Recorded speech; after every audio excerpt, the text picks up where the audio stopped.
안녕하세요. 김보라입니다. 이제 다음 주에요. 미국에서 FOMC 회의 등 굵직굵직한 재료들이 남아있는 상황에서 오늘 국내 증시는 일단은 확인해보고 가자라는 분위기 속에 무거운 움직임을 보였습니다. 오늘 코스피가 1907포인트 하락으로 마감했고요. 코스닥도 마찬가지로 7거래일 만에 하락 전환하면서 527포인트에 마무리가 됐습니다. 쉽고 자세한 시장 분석은 잠시 뒤 전문가와 이야기를 나눠보도록 하겠습니다. 네, 주식 고수들의 똑소리 나는 투자 비법이 살아있는 대박클럽. 오늘은 키움증권 주식 커뮤니티 엑스원 전문가 주신영님 모셨습니다. 안녕하세요. 안녕하세요. 반갑습니다. 주신영입니다. 네, 반갑습니다. 네, 오늘장 분석부터 시작을 해봐야겠죠. 오늘장 유가증권 시장에서는 투신권을 중심으로 기관에서 1,700억 원 정도의 매도 물량이 나오면서 지수에 부담을 주는 모습이었습니다. 외국인 마찬가지로 소폭 매수로 마감을 했습니다만 장중에는 매도와 매수를 번갈아가면서 불안한 모습을 보여줬거든요. 오늘장 어떻게 정리를 하시는지 의견 들어보도록 하겠습니다. 네, 일단 최근에 이슈가 되고 있는 걸로는 일단 미국의 양적 완화에 대한 기대감에 대한 우려죠, 그죠? 예, 그게 나오면서 최근에 시장이 약간 불안한 흐름을 보여주고 있는데요. 일단 어제였습니다. 어제 월스트리트 저널 쪽에서 이제 보도가 나온 거에 의하면은 네, 기존에 이제 예상이 되었던 그 금액보다 훨씬 더 못 미치는, 그 기대에 못 미치는 그런 금액이 나올 것이다. 그런 금액이 지원이 될 것이다라는 그러한 이제 뉴스가 나왔는데, 아무래도 최근에 시장의 어떤 흐름을 이끌었던 모멘텀이라고 할 수가 있는 것이 바로 양적 완화에 대한 기대감이었기 때문에 그 기대감에 못 미치는 금액, 즉 시장 참여자들은 실망을 할 수밖에 없다라는 거죠. 그것 때문에 이제 어떤 시장에 대한 어떤 불확실성, 그런 게 제기가 되면서 최근에 약간 관망을 하는 그런 흐름이 나오고 있다고 볼 수가 있겠고요. 네.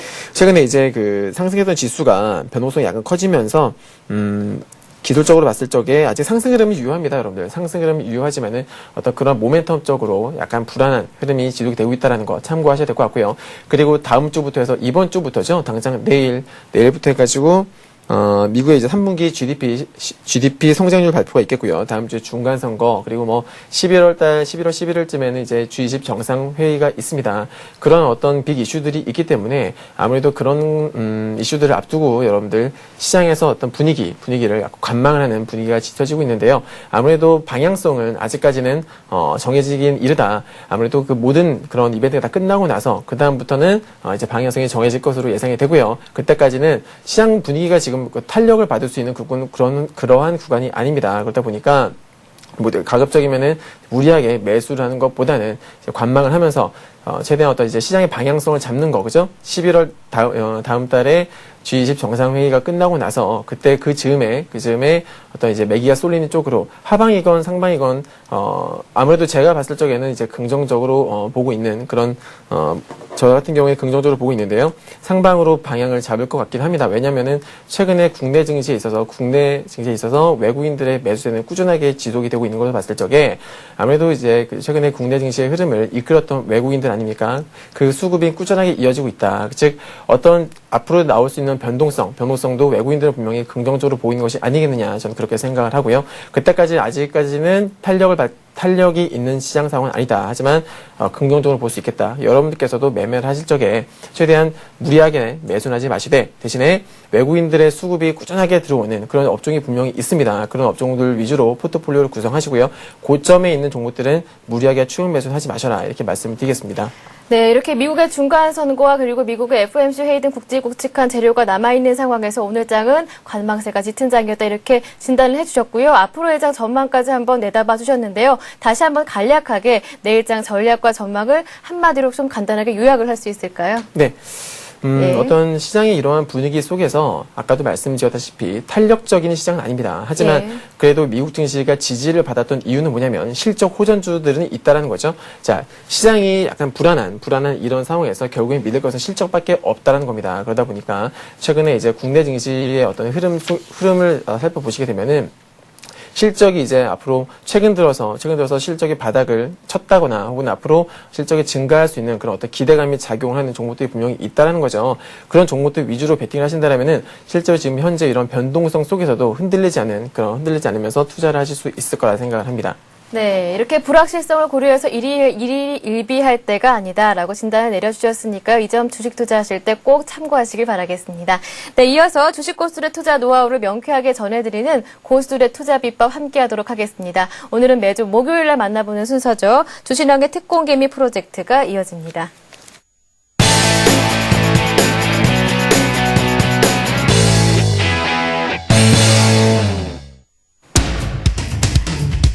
지겹다. 이제는 실전이다.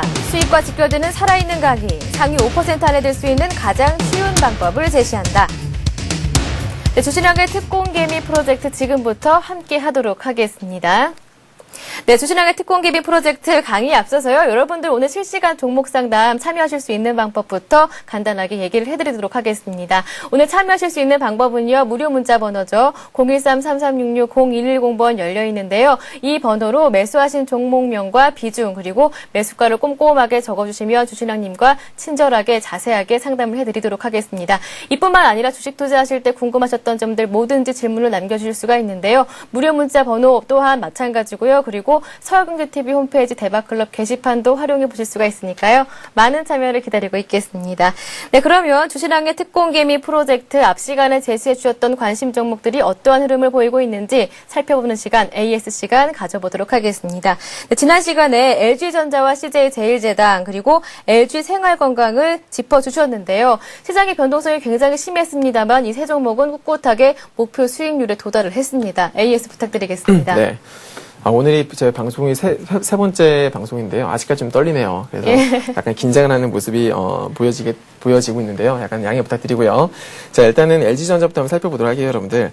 자, LG전자는 사실 최근에 어떤 시장 대비 확실하게 강한 움직임이 나오고 있습니다. 제가 LG전자를 여러분들께 추천을 드렸던 이유는 뭐냐면 실적이 이미 이제 LG전자의 실적이 안 좋다라는 것은 이미 시장 참여자들도 거의 다 알고 있는 사실이에요. 재미있게 했습니다.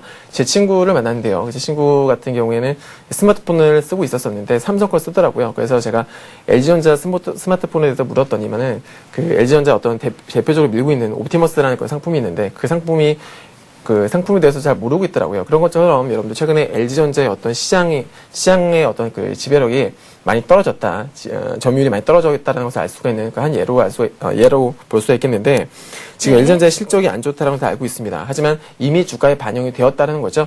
자, 차트 상황에서 보시는 것처럼 주가에 보시면은 주가가 이미 바닥에서 여러 번에 걸쳐서 이제 바닥을 다지고 있다는 거예요. 자, 특정 가격대에서 더 이상 주가가 빠지지 않는다라는 거 제가 지난 시간에 주가의 하방 경직성이다라고 말씀드렸었죠. 자, 주가는 이미 바닥을 치마감 쳤다라는 겁니다. 더 이상 이 가격 아래로 쉽게 빠지지 않는 흐름이라는 거죠. 자, 주가는 특정 가격대에서 지지를 받았고요. 그리고 대량 거래도 한번 유입이 됐다는 거죠. 주가는 여러분들 결국에는 이런 유동성, 대량 거래가 유입이 됨으로 인해서 주가는 올라갈 수밖에 없다. 자, 즉 대량 거래가 한번 유입이 됐고요. 살짝 기간 조정 거치다가 최근 들어서 흐름이 좋아지고 있죠. 자, 지금 이동평균선을 보시면 121 이동평균선을 올라탔고요. 그죠? 돌파를 한 다음에 지지까지 받고 있는 모습이에요. 확실하게 시장 대비 강한 흐름이 나오고 있다는 거죠. 제가 추천드렸을 적에 매수하신 분들은 아직까지도 수익권이신 걸로 알고 있는데 여전히 홀딩이 가능하시겠고요. 예.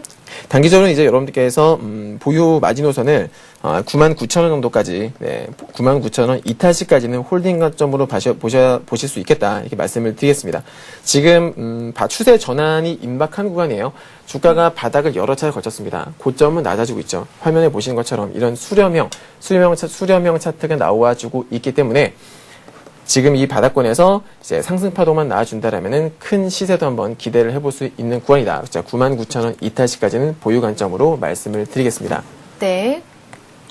네, 그럼 목표가는 한 어느 정도로 다시 설정을 해볼까요? LG전자. 일단은 지금 차트를 보시면 아시겠습니다만은 추세선 상단부가 지금 11만 원 부근이 될 것 같습니다. 11만 원대까지는 무리 없이 상승을 해줄 수 있지 않을까 생각이 됩니다. 예, 그 다음 추천 종목이 바로 CJ제일제당이었는데요. CJ제일제당도 AS 부탁드리겠습니다. 마찬가지로 목표 수익률 도달을 했죠.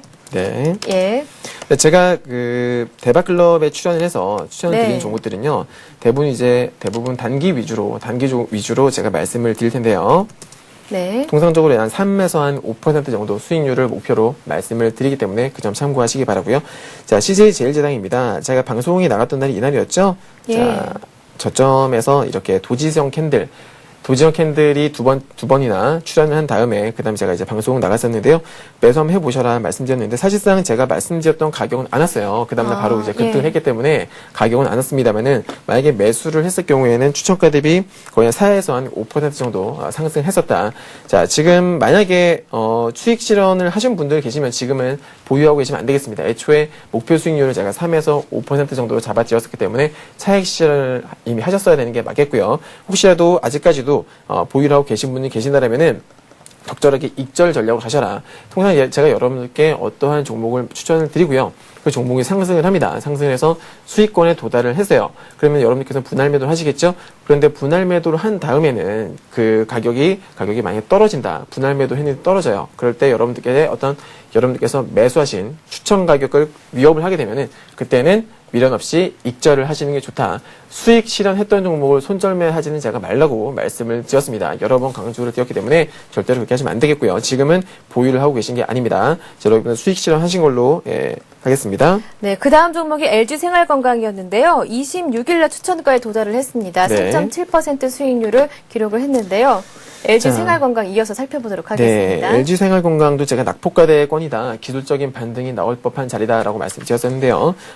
이틀 전이었죠? 이틀 전에 이제 제가 말씀드렸던 가격대에 도달을 해주는 그런 모습이었는데 정확하게 지금 보시면 단기적으로 바닥을 3번 오늘 다지는, 그죠? 바닥이 어떤 쓰리바닥, 그죠? 삼중바닥을 만들고 나서 주가가 반등이 나오는 것을 알 수가 있습니다. 일단은 목표 수익률 3% 넘어갔죠? 수익 실현 하시는 게 맞겠고요. 다 팔지 않으셔도 최소한 분할 매도 정도는 해 주시는 게 맞다. 지금 차트상으로 봤을 적에 이제 주가가 21선과 맞닿아 있습니다. 제가 잠시 후에 강의를 하게 될 이평선, 오늘 교육 주제가 이평선 강의가 되겠는데요. 그 관련해가지고 나중에 잠시 후에 제가 설명을 드리도록 하겠습니다. 일단은 홀딩이시고요. 분할 매도는 하시는 게 맞습니다. 네, 이렇게 해서 관심 종목 AS까지 한번 해봤습니다. 네, 본격적으로 강의에 들어가 보겠는데요. 아무리 기법이 좋더라도 기초가 부족하다면 큰 수익률을 거두기가 굉장히 어렵습니다. 그래서 주신아님께서 항상 기초를 잡아주시고 계신데요. 오늘 두 분님들, 특히 주식 초보자 분들은 귀 쫑긋 세우시고 강의 내용 들으시기 바라겠습니다. 네, 오늘 내용은 어떤 내용인가요? 네, 오늘은 이평선의 종류와 의미 네. 그리고 실전 매매 시 활용법에 대해서 간단하게 설명을 드리도록 하겠습니다. 네, 캔들의 원리만 제대로 알아도 초보에서 벗어날 수 있다 이런 이야기를 들었거든요. 캔들 네. 활용법 한번 살펴볼까요? 네, 좋습니다. 네. 지난 시간에는 제가 캔들에 대해서 말씀을 드렸었는데요. 사실 차트에는 캔들만 가지고서는 차트 분석을 제대로 할 수가 없겠죠. 이동평균선에 대한 것도 분명히 알고 가셔야 된다. 예. 자, 간단하게 화면 보시면 단기 이평선에는 단기 이평선과 장기 이평선으로 나뉘게 되는데요. 지금 그 단기 이평선에는 3일선, 5일선, 11선, 21선, 그리고 장기 이평선에는 61선, 121선, 241선, 481선으로 나뉘게 됩니다. 단기적으로 이제 제가 단기와 장기를 구분을 지은 거는 여러분들 보통 이제 여러분들께서 투자 성향이 단기 매매 위주로 하시는 분 계실 테고요. 아니면은 중장기 매매를 하는 분들 계실 텐데요. 단기 매매 하시는 분들께는 3일선, 5일선, 11선, 21선이 정말로 중요합니다. 중장기 매매 같은 경우에는 61선부터 481선 골고루 보시는 분들 계시는데 일단은 그 각 이평선이 의미하는 바와 그리고 매매 시에 어떻게 활용을 할 수 있는지에 대해서 간단하게 설명을 드리도록 하겠습니다. 자, 먼저 여러분들 이동평균선이 만들어지는 원리에 대해서부터 알고 계셔야 되는데 예를 들면 5일선을 보게 되면요. 5일선이라는 거는 오늘부터 해서 최근 5일 동안의 종가의 합을 5로 나눈 값입니다. 11선 같은 경우에는 최근 10일 동안의 종가의 합을 10으로 나눈 거겠죠. 각 이동평균선마다 가격이 있어요. 캔들에만 가격이 있는 게 아니고요. 이동평균선에도 분명히 가격이 존재합니다. 그러다 보니까 예를 들면 여러분들께서 가장 좋아하시는, 가장 중요하게 생각하시는 이동평균선은 아마도 21선이 아닐까 생각을 하는데요. 그 21선 마찬가지로 최근 20일 동안의 합을 20으로 나눴다는 소리죠. 그러다 보니까 각 이동평균선이 가지는 의미는 뭐예요, 여러분들? 시장 참여자들 어떤 평균값이라는 거죠. 정확하진 않겠지만 대략적으로 어떤 평균값을 나타낸다고 보시면 됩니다. 그래서 이 이동평균선은 어떠한 의미를 가지느냐? 평균값이다 보니까 예를 들어서 어떤 세력이 매수를 했습니다. 종목을 매수를 해서 주가가 상승을 했어요. 상승을 했는데 이제 서서 이제 그 기간 조정 및 가격 조정에 들어간다 이거예요. 그러면은 가격 조정에 들어갔을 때 특정 가격대에서 지지를 받겠죠. 그죠? 근데 그 특정 가격은 분명히 세력들이 매수를 했을 테니까 세력들의 매집 단가를 이탈하지 않는 선에서 지지를 받고 추가적으로 상승을 할 거란 말이죠. 그렇게 됐을 때 이동평균선 근처에서 지지를 실제로 많이 받더라는 겁니다. 자, 간단하게 제가 그림으로써 설명을 드리겠습니다. 네. 지금 이제 대부분의 실제로 많은 종목들이 이동평균선에서 지지를 많이 받는데 예를 들면 이런 거죠. 주가가 상승합니다. 상승을 했는데요. 특정 가격대에서 이제 조정을 받아요. 조정을 받는데 주가가 상승을 했다 보니까 당연히 21선은 우상향이겠죠. 이렇게 우상향을 그리고 있단 말이에요. 우상향을 그리고 있는 이 이평선 근처에서 실제로 주가가 지지를 받고서 다시 추가적인 상승을 하는 최소한 기술적 반등이 나오는 경우가 실제로 많다는 것을 의미를 하는 거고요. 반대로 여러분들 지지의 의미도 가지고 있지만 이동평균선들은 지지의 의미도 가지고 있지만은 반대로 저항선의 역할을 합니다. 예를 들면 주가가 지금은 상승을 하는 것을 제가 예로 들어드렸는데요. 주가가 반대로 하락을 할 때를 한번 예를 들어보자 이거죠. 자, 주가가 하락을 합니다. 이렇게 하락을 하고 있어요. 오랜 장시간 동안 하락을 하다 보니까 이동평균선들은 거의 다 우하향을 하겠죠. 그러다 보면은 21선도 이렇게 내려오게 될 겁니다. 그러다 보면 여러분들 마찬가지로 매수했던 각 날마다 각 날의 평균값, 그죠? 평균값이다 보니까 저항의 역할도 하는 거예요. 주가가 살짝 반등이 나온다 하더라도요, 21선 근처에서 저항을 받는 경우가 실제로 많다라는 거죠. 지금 제가 21선은 말씀을 드렸습니다만은 단기 이평선인 3일선, 5일선, 11선, 21선 모든 이평선들은 다 지지와 저항의 의미를 가진다는 거예요. 여러분께서 이제 어떤 종목을 매수를 하셨습니다. 매수를 하셨는데 그 종목이 반등이 나왔어요. 반등이 나왔는데 그 위에 주가가 올라가면서 5일선이나 혹은 11선이나 21선 같은 그런 주요 이평선들에 근접했다 하게 되면 여러분들 아마도 차익 실현 매물이 나오는 것을 보실 수가 있었을 겁니다. 가령 예를 들면 21선이 있습니다. 21선에서 여러분께서 눌림목 공략을 하셨어요. 눌림목 공략을 하셨는데 반등이 나오면서 주가가 5일선에 근접을 하게 되면 여기서 꼬리를 달면서 밀린다라는 거죠. 많이들 보셨을 거예요. 단기 매매를 할 때는 여러분들께서 단기 매매를 하실 적에는 이런 각 이동평균선 근접했을 적에는 분할 매도를 해주시는 게 좋다. 반대로 주가가 21선을 이탈을 한다. 그럴 적에는 여러분들 어떻게 해야 돼요?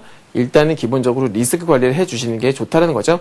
물론 21선을 이탈을 한 후에 다시 반등이 나오면서 올라오는 경우도 있습니다. 하지만 주식은 여러분들 예측이 아니라 대응의 영역인 거죠. 그러다 보니까 어떤 특수한 상황이 발생했을 적에는 그때에 맞게 리스크 관리를 해주시는 게 맞다. 자, 이동평균선은 이렇게 지지와 저항의 의미를 가진다는 거 그거 하나 기억을 하시면 되겠습니다. 네. 자, 그러면 다음에는 네, 지지와 저항에 대해서 살펴봤고요. 네, 실전 매매 시에 어떻게 활용을 할 수가 있는지에 대해서 제가 말씀을 드리겠습니다. 네. 자, 일단 제가 최근에 실제로 이 이동평균선 매매, 이 눌림목, 이동평균선 지지와 저항을 이용해서 매매를 한 사례가 있는데요. 제 회원님들과 한 주간 제가 매매를 한 내역에 대해서 간단하게 설명을 드리도록 하겠습니다. 네. 자, 먼저 영남제분이라는 종목입니다. 예, 영남제분이요. 네, 영남제분이라는 종목인데요. 지금 이동평균선 같은 경우에는 여러분들 실제로 이제 우량주와 개별주를 가리지 않고 사실 우량주 개별주 관계없이 지지와 저항이 나오는데 일단은 여러분께서 좋아하시는 탄력적인 그런 테마주 먼저 영남제분부터 살펴보도록 하겠습니다.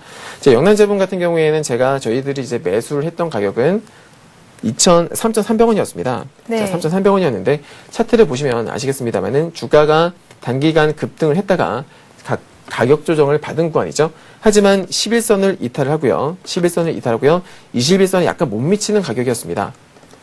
자, 이동평균선은 지지의 의미를 가진다. 내지는 저항의 의미를 가진다라고 말씀드렸는데 주가가 11선을 이탈했어요. 그죠? 11선에서 지지에 실패했죠. 하지만 그 아래에 21선이 있었습니다. 최근에 21선 근처에서 주가가 어떠한 흐름을 보였느냐?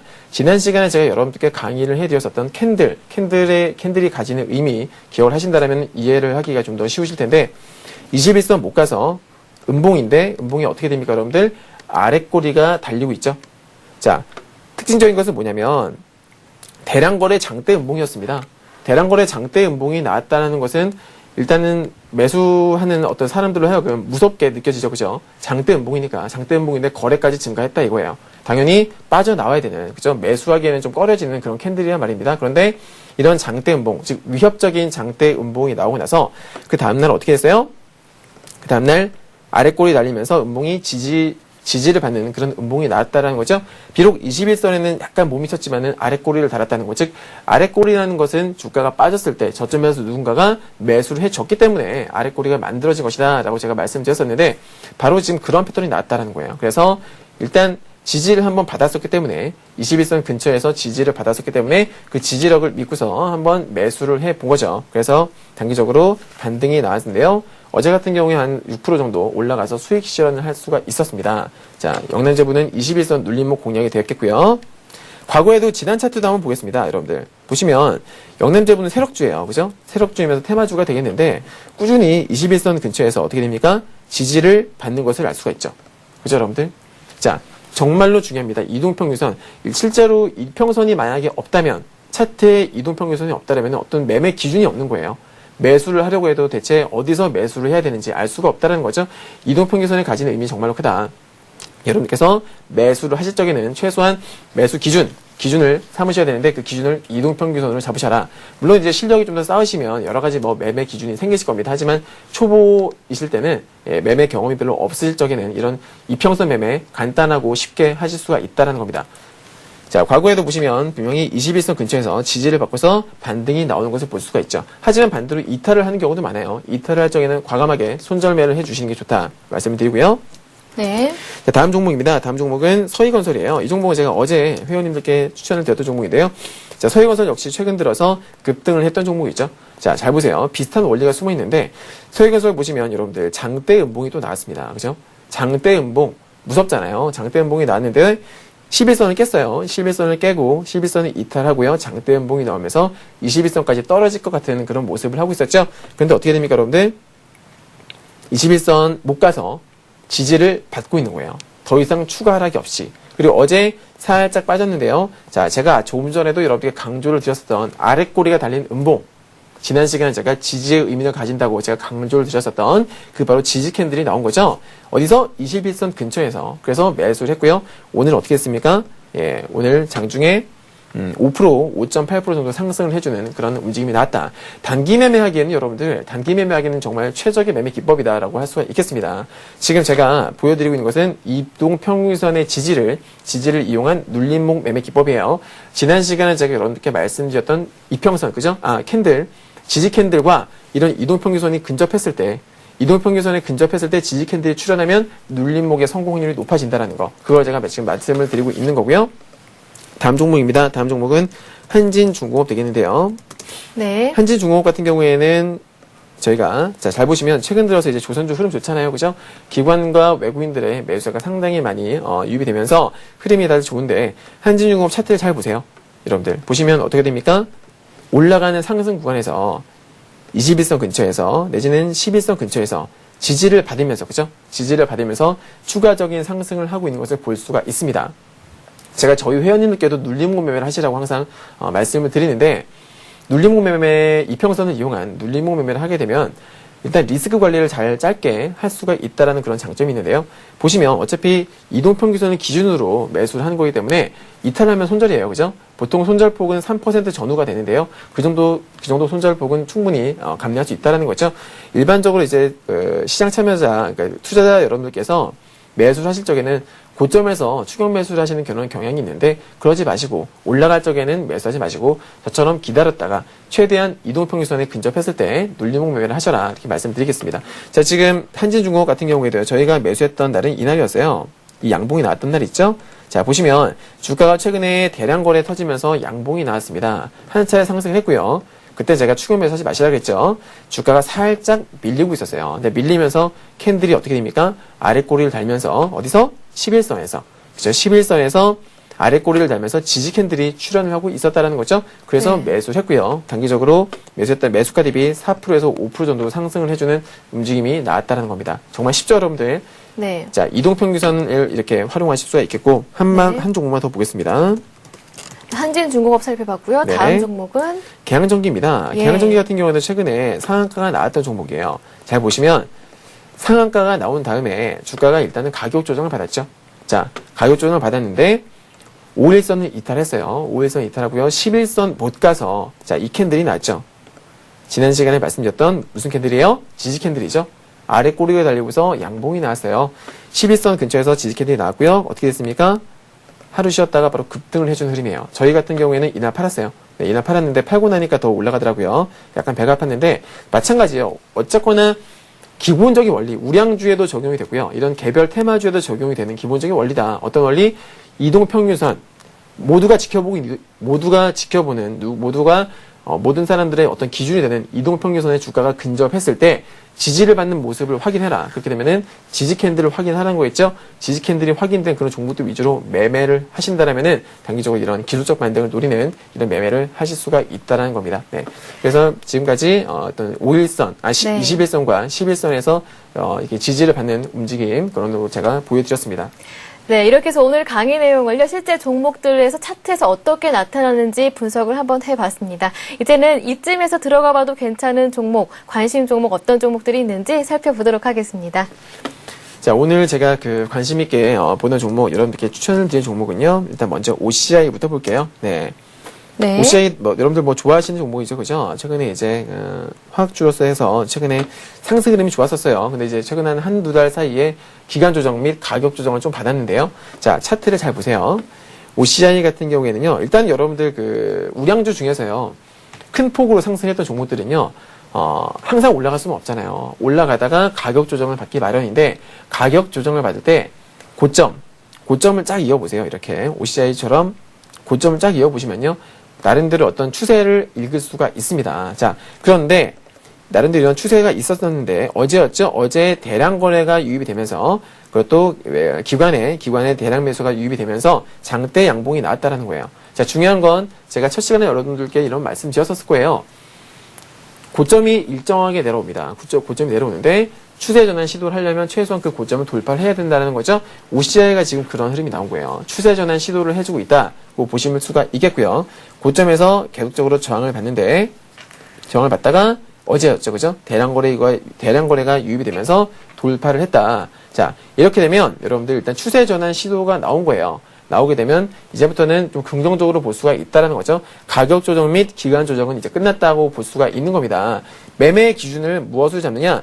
바로 이 양봉이죠, 그죠? 양봉의 저점이 32만 7,500원이 바로 이 양봉의 저점이 되겠는데요. 자, 여러분께서 매수를 하실 수 있는 가격은요.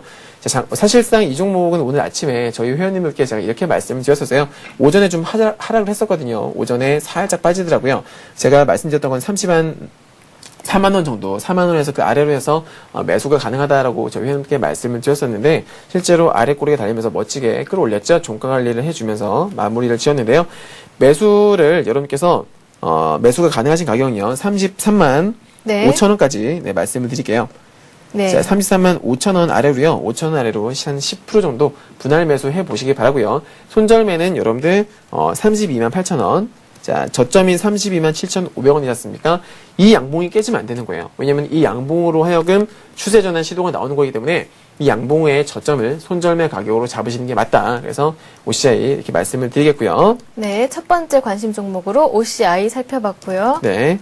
자, 최근에 그 중국 관련주들, 국내 증시에 상장한 중국 기업도 있죠? 네. 자, 중국 내수주들, 최근에 흐름 좋았습니다. 외인이나 기관의 수급이 유입이 되면서 상당히 좋은 흐름이 나오고 있었었는데, 그 중에 하나죠, 차이나하우란. 자, 보시면, 이 종목도 잘 보세요, 여러분들.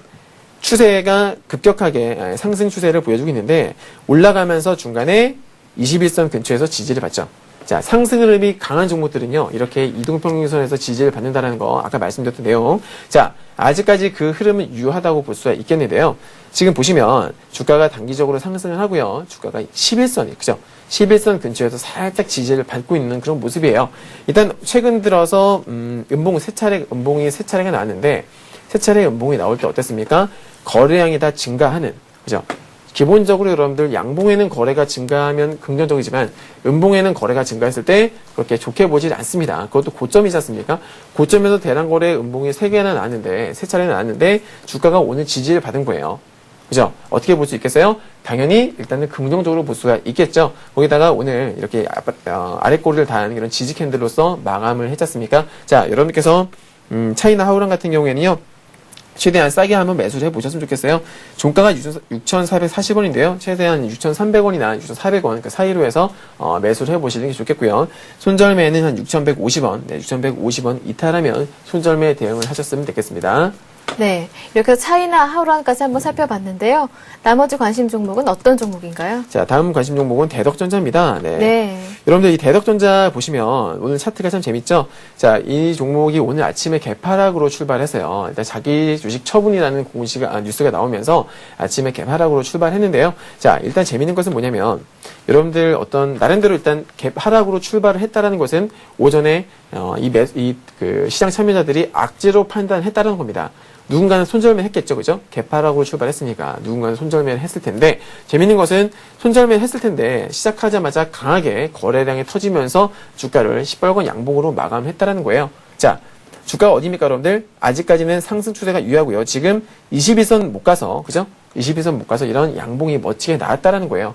조금 전에 제가 말씀드렸던 이동평균선, 21선의 지지력을 한번 확인을 해볼 수가 있는 가격대라는 거죠. 즉, 21선 근처에서 지난 과거 차트도 보시면 21선 근처에서 지지를 받고서 한번 올라왔었잖아요. 이번에도 마찬가지로 21선에서 지지를 받았다. 그죠, 여러분들? 그렇기 때문에 대덕전자 같은 경우에는 오늘 아주 멋진 양봉이 나왔습니다. 하지만 고점에서 매수하시기에는 꽤나 좀 부담스러우실 거예요. 최대한 가급적이면 한 6,300원, 6,300원 근처에서 아래로 6,300원이나 혹은 그 밑으로 해서 비중 한 10% 정도 분할 매수해 보시기 바라고요. 손절매는 8,150원입니다. 8,150원 이탈하면 그때는 손절매 대응을 하셔라. 이렇게 말씀드릴게요. 일단 제가 지금 OCI, 차이나 하우란, 대덕전자 세 종목을 말씀을 드렸는데요. 이 종목 모두 다 단기 대응을 하셔야 되는 종목들이고 기본적으로 3에서 한 5% 정도 그런 짧은 수익을 목표로 추천을 드린 겁니다. 양해 유념하시고 대응 잘 하시기 바랍니다. 네, 알겠습니다. 이렇게 해서 관심 종목 3종목까지 체크를 해봤습니다. 이어서 여러분들이 상담 신청해주신 종목들 살펴보는 실시간 종목 상담 시간 이어가도록 하겠습니다. 참여하실 수 있는 방법 다시 한번 고지해드리겠습니다. 무료 문자 번호인데요. 013-3366-0110번 열려있으니까요. 이 번호로 지금이라도 늦지 않았으니까요. 문자 많이 보내주시기 바라겠습니다. 주식 투자 관련한 질문 괜찮고요. 그리고 갖고 계신 종목명과 비중, 매수가 꼼꼼하게 적어주시면 되겠습니다. 네, 첫 번째로 만나볼 종목은요. 주성 엔지니어링입니다. 0436님께서 남겨주셨는데요. 용산에서 보내주셨습니다. 주성 엔지니어링을 21,900원에 매수하셨고요. 10% 갖고 계시다고 하는데요. 종목 진단 부탁드립니다. 이렇게 남겨주셨습니다. 주성 엔지니어링 일단은 손실권에 있으신데요. 네, 지금 주성 엔지니어링 차트를 보시면요. 자, 큰 그림을 한번 그려볼게요. 보시면 자, 과거 작년 2008년도부터죠? 네. 자, 차트를 보시면 저점을 한번 이어보겠습니다. 자, 주성 엔지니어링에는 이러한 추세가 있었던 거예요, 여러분들. 추세가 있었었는데 언제 이탈했어요? 안타깝게도 지난 8월 달에 추세선을 이탈했죠. 자, 1년 넘게 유지를 해오던 추세선을 하향 이탈을 했습니다. 당연히 손절매를 하셨어야지 맞는 거죠. 지금 주성 엔지니어링 최근에 시장 대비 최소한 시장만큼 버텨주는 건 아니더라도 그냥 최소한 버텨는 줘야 되는데 지금 시장 대비 약한 모습을 보여주고 있다라는 거예요. 그리고 거기다가 메이저 어떤 이제 수급 상태를 한번 점검을 해보자면 지금 기관과 외국인의 그런 대량 매도가 나오고 있다라는 거죠. 수급도 좋지 못하고요. 추세도 지금 깨졌습니다. 지금 계속적으로 보유를 하신다는 것은 손실을 키울 수가 있는 그런 구간이 되겠고요. 지금 당장은 단기적으로 전저점도 깨졌다라는 거죠. 자, 중요한 것이 뭐냐면 자, 지난번에 10월 13일입니다. 10월 13일 날 대량거래 음봉이 터졌어요. 대량거래 음봉이 터졌는데 다행스럽게도 아래 꼬리를 달아주면서 지지 캔들이 그 다음날 지지 캔들이 나왔죠. 자, 지지를 받으면서 반등이 나왔어요. 그렇다면은 이 가격대만큼은 지켜줘야 된다는 겁니다, 여러분들. 대량거래 음봉일지라도 바닥권에서 대량거래 음봉이 터졌다는 것은 나쁜 게 아니거든요. 반등 나올 수 있는 어떤 강력한 지지라인대가 구축이 되었다는 것으로도 해석을 할 수가 있겠는데 지금 그 자리를까지 내려왔다는 거죠. 자, 여기서 이 가격대가 무너지게 되면 추가 하락을 피할 수 없을 것으로 보여지고요. 자, 단기적으로 지금 오늘 19,400원까지 찍었는데요. 혹시라도 내일이라도 이 한 19,000원을 이탈하게 되면은 손절매 대응을 하시는 게 훨씬 더 좋을 것 같습니다. 이런 종목 여러분들 추세가 깨진 종목들은 들고 계시면 안 된다는 거 말씀을 드릴게요. 네, 충분한 답변이 되셨으리라고 봅니다. 이어서 살펴볼 종목은요. 중해신약입니다. 2189님께서 남겨주셨는데요. 중해신약을 5,470원에 매수하셨고요. 비중은 조금 적습니다. 5% 갖고 계시는데요. 앞으로의 전망도 함께 부탁드립니다. 이렇게 남겨주셨습니다. 네, 중해신약 같은 경우에는 최근 들어서 이제 세력이 들어왔어요. 지난 세력이 들어온 지 지금 한 5, 6, 4개월 정도 된 것 같은데요. 일단은 최근의 흐름을 보시면 여러분들 상한가 출현이 잦죠. 상한가가 자주 출현한다는 것은 이 종목을 핸들링하는 어떤 세력들이 분명히 존재한다는 겁니다. 자, 중해신약이 최근 들어서 움직임이 상당히 좋아요. 정고점을 돌파했죠. 그죠? 정고점을 돌파하면서 아직까지 이렇게 크게 밀리지 않는 흐름을 보여주고 있는데요. 여러분들 기본적으로 주가가 전고점을 돌파할 때는 여러분 어떤 흐름이 나옵니까? 저항을 많이 받아요. 그죠? 왜냐하면 정고점이라는 건 여러분들 매물대 아닙니까? 주가가 한번 밀렸었던 가격대이기 때문에 그 가격대에는 어떤 매물대가 분명히 존재한다라는 거예요. 주가가 매물대를 돌파하고 나서 버틴다라는 게 실제로 쉬운 일이 아니거든요. 가격적으로 부담스럽다는 거죠. 그런데 지금 중요한 어디에요, 여러분들? 정고점. 자, 의미가 있는 가격대입니다. 보시면 과거에도 한번 이 가격대에서 저항을 받고 밀린 적이 있고요. 네. 그때가 2009년 8월이네요. 그리고 나서 이제 2010년 들어서도 몇 번에 걸쳐서 저항을 받으면서 밀렸다라는 거예요. 근데 최근 들어서 대량 거래가 유입이 되면서 주가가 일단은 고점 돌파했죠. 자, 추가적인 상승할 수 있을 것으로 보여지고요. 다만 이제 오늘 음봉이 조금 부담스럽죠. 금일 음봉이 좀 길어요. 주가가 여러분들 그 고점을 높이면 높일수록요, 캔들이 짧아지는 게 좋습니다. 캔들이 길어진다는 것은 무엇을 의미하냐면 간단하게 제가 설명드릴게요. 자, 저 같은 경우에는 저희 회원님들께 추천을 드릴 적에 긴 캔들보다는 짧은 캔들을 제가 많이 추천을 드리는 편인데요. 캔들의 길이가 길어진다는 것은 그만큼 변동성이 커졌다는 것을 의미합니다. 매수자도 많고요, 그죠? 매도자도 많다는 것을 의미하겠는데, 자, 캔들이 길어요. 긴 캔들이 있고요, 또 짧은 캔들이 있습니다. 자, 긴 캔들 같은 경우에 그만큼 단타스럽게 많이 달라붙었다는 것을 의미합니다. 즉, 누군가의 손을 많이 탔다는 거죠. 아무래도 긴 캔들, 이게 양봉이건 음봉이건 간에 관계가 없습니다, 여러분들. 긴 캔들은 분명히 부담스럽다. 즉, 양봉 같은 경우에는요, 장대 양봉 같은 경우에는 그 다음날 차익 실현 매물이 상당히 많이 나올 수가 있는, 그죠? 왜냐면은 시장, 매수했던 사람들이 거의 다 수익 중인 캔들이 바로 장대 양봉이에요. 그러다 보니까 그 다음날 되면 어떻게 됩니까? 차익 실현 매물이 쏟아질 수 있다는 거죠. 반대로 장대 음봉은 같은 경우에는 그만큼 매도세가 강했다는 것을 의미하겠죠. 역시나 보유하고 있기에 상당히 부담스러운 캔들이다. 그래서 저 같은 경우에는 단봉의 캔들을 추천드리는데, 특히나 이제 주가가 올라가요. 꽤 고점이다 이겁니다. 고점에 올라갔는데 이런 고점에서 캔들의 길이가 길어졌다는 것은 무엇을 의미하느냐? 그만큼 누군가가 많이 매도를 했다는 거죠, 여러분들. 매수한 사람도 분명히 있겠지만은 지금 같은 경우에는 캔들이 음봉이지 않습니까? 자, 고점에서 캔들의 길이가 길어진다는 것은 좋지 못하다. 그만큼 변동성이 커졌다는 것을 의미를 하게 되겠고요.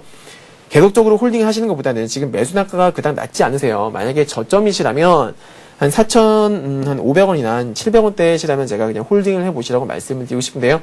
일단은 흐름은 괜찮습니다. 단기적으로 지금 5일선이 깨진 건 아니에요. 단기적으로 이런 급등주 같은 경우에는 5일선이나 10일선이 살아있으면 주가의 시세는 살아있다고 보거든요. 아직까지는 괜찮습니다만은 매수 단가가 너무 높습니다. 저 같으면요, 일단 내일 이 길이죠. 이 길 5일선이 깨질 것 같으면 손절매를 했다가요, 11선 전후에서 지지를 받을 때 그때 한번 재매수를 해볼 것 같습니다. 거래량은 괜찮습니다. 거래량은 음봉이 길지만 음봉의 거래가 터지진 않았죠. 아직까지는 괜찮은 것 같지만 다만 캔들이 길다라는 거, 이게 조금 마음에 걸립니다. 가급적이면은 눌린 목대 살짝 밀리면 눌린 목대 재매수를 하시는 게 더 낫지 않을까 말씀을 드리겠습니다. 네, 알겠습니다. 이어서 세 번째로 만나볼 분은요, 삼형홀딩스를 진단 부탁드린다고 남겨주셨습니다. 0839님께서 남겨주셨는데요. 이분 빨리 상담을 드려야 될 것 같습니다. 33,525원에 매수하셨는데요. 비중은 적지 않아 주셨고요. 앞이 보이지 않습니다. 어디까지 내려갈지 진단 부탁드립니다. 이렇게 남겨주셨습니다. 차트를 보니까 9월 중순 정도에 매수를 하지 않으셨을까 이렇게 보이는데요. 네, 지금 주가가 상당히 많이 빠졌죠. 네. 네, 이런 종목은 사실상 저는 이제 종목을 발굴을 할 적에 최근 들어서 이제 점한가, 지금 같은 경우에는 여기 보시는 것처럼 점한가를 지난 9월 달에 9월 초에 점한가를 한 6방 정도 맞았죠. 그죠? 6번 정도 맞았죠? 네. 자, 그러고 나서 주가가 회복이 안 되고 있는 거예요. 네. 그러니까 9월이 한 7월 정도가 될 것 같아요. 아, 그런가요? 예. 네. 지금 상황이 좋지 못하다는 거죠. 자, 여러분들 점하한가를 갔다라는 것 자체가 주가에 어떤 악재가 있었다는 것을 의미합니다. 그렇다면 여러분들 악재가 해소가 되면, 기본적으로 악재가 해소가 되게 되면 주가는 반등이 나와야 돼요. 자, 쉽게 설명드리면 지금 상당히 마음이 아프실 것 같아요. 저도 참 안타까운데요. 친절하게 부탁드리겠습니다. 자세한 설명. 네, 알겠습니다. 자, 주가가 흘러가다가 악재가 만약에 발생을 하게 됩니다. 여기서 악재가 출현한 거예요.